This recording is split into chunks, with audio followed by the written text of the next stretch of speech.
కాజు, బాదం, పిస్తా, వాల్నట్స్ వంటి ఖరీదైనవి ఏమీ వాడకుండా అదే పోషక విలువలతో తక్కువ ఖర్చుతో ఎక్కువ proteins, fibre, iron, calcium, omega 3 fatty acids వంటి కొలెస్ట్రాల్ను తగ్గించి గుండె ఆరోగ్యాన్ని పెంచే డ్రై నట్స్, డ్రై కోకోనట్, గోంద్ కత్తిర, ఖర్జూర, బెల్లం వంటి వాటితో పోషకాల ప్రోటీన్ బార్ని ఎలా తయారు చేసుకోవాలో చూద్దాం. హాయ్ అండి, నేను మీ Sandhyarani. Welcome back to our channel Aaha Mana వంటలు. మొదట ఒక కప్పు నువ్వులని దోరగా వేయించుకొని ఒక ప్లేట్లోకి తీసుకొని చల్లారనివ్వాలి. మళ్ళా అదే ప్యాన్లోకి ఒక కప్పు వేరుశెనగ గింజలను వేసుకొని దోరగా వేయించుకోవాలి.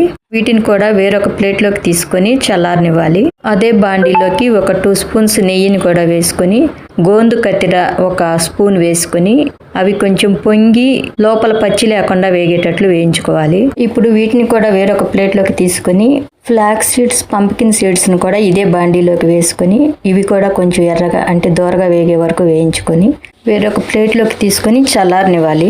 అన్నింటినీ వేయించుకోవటం అయిపోయిందండి. ఇప్పుడు మొదటిసారి వేయించుకున్న నువ్వులన్నీ మిక్సీ జార్లోకి వేసుకొని కోర్సుగా అంటే కొంచెం బరుకగా గ్రైండ్ చేసుకొని ఒక బౌల్లోకి తీసుకోవాలి.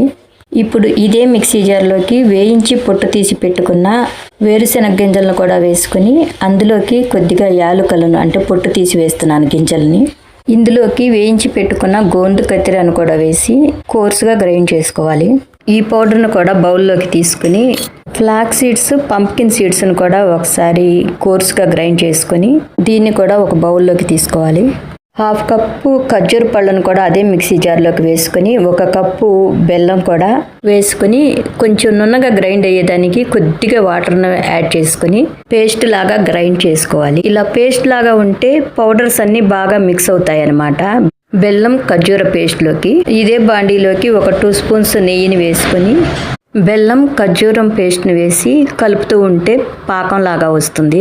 ఇందులోకి మనం కోర్స్గా గ్రైండ్ చేసి పెట్టుకున్న పౌడర్స్ అన్ని 1 by 1 వేసేయటమే. ఫస్ట్ నువ్వుల పొడిని వేస్తున్నాను. కొంచెం కలుపుకొని వేరుశెనగ గింజల పొడిని కూడా వేసుకొని తరువాత 1 కప్పు కొబ్బరి పొడిని వేస్తున్నాను. ఫైనల్గా పంప్కిన్, ఫ్లాక్స్ సీడ్స్ పౌడర్ను కూడా వేసుకొని అన్నీ కలిసేటట్లు ఒకసారి బాగా కలుపుకొని కొంచెం గోరువెచ్చగా ఉన్నప్పుడే లడ్డూలు లాగా కానీ మనకు నచ్చిన విధంగా నచ్చిన షేప్లో కట్ చేసుకోవటమే. ఇక్కడ నేను బటర్ పేపర్ పైన నెయ్యిని అప్లై చేసి అంత స్ప్రెడ్ చేసుకున్నాక దానిపైన పాకం పట్టి రెడీగా ఉంచుకున్న మిశ్రమాన్ని బటర్ పేపర్ పైన లైన్గా పరుచుకొని రోల్ చేసుకోవాలి. బటర్ పేపర్తో కవర్ చేసిన తరువాత కొంచెం ప్రెస్ చేస్తూ అదిమి పెట్టి అటు ఇటు పొర్లించుతూ ఉండాలి. అరిచేతులతో ఇలా చేస్తూ ఉన్నట్లయితే బాగా సెట్ అయిపోయి స్టిక్ లాగా వస్తుంది. ఇప్పుడు పేపర్ నుంచి సపరేట్ చేసి పీసెస్ లాగా కట్ చేసుకోవటమే. పీసెస్ ఇలా వస్తాయి అన్నమాట. లేదంటే ఇలా కట్ చేయకుండా డైరెక్ట్గా మనం పిండిలో నుంచి ఒక్కొక్క ముద్ద తీసుకుని రౌండ్గా ఒత్తుకున్నట్టయితే లడ్డూ లాగా వస్తాయి అన్నమాట. ఇంకొక రకంగా కావాలంటే చపాతీ లాగా ఒత్తుకొని మందంగా మనకి నచ్చిన షేప్లో కట్ చేసుకోవచ్చు.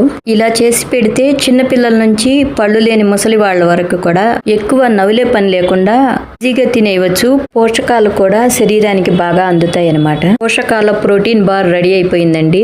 రోజుకి 1 లేదా 2 తింటే ఎంతో ఆరోగ్యంగా ఉంటారు. మరొక మంచి హెల్దీ రెసిపీతో మళ్ళీ కలుద్దాం. Thank you for watching.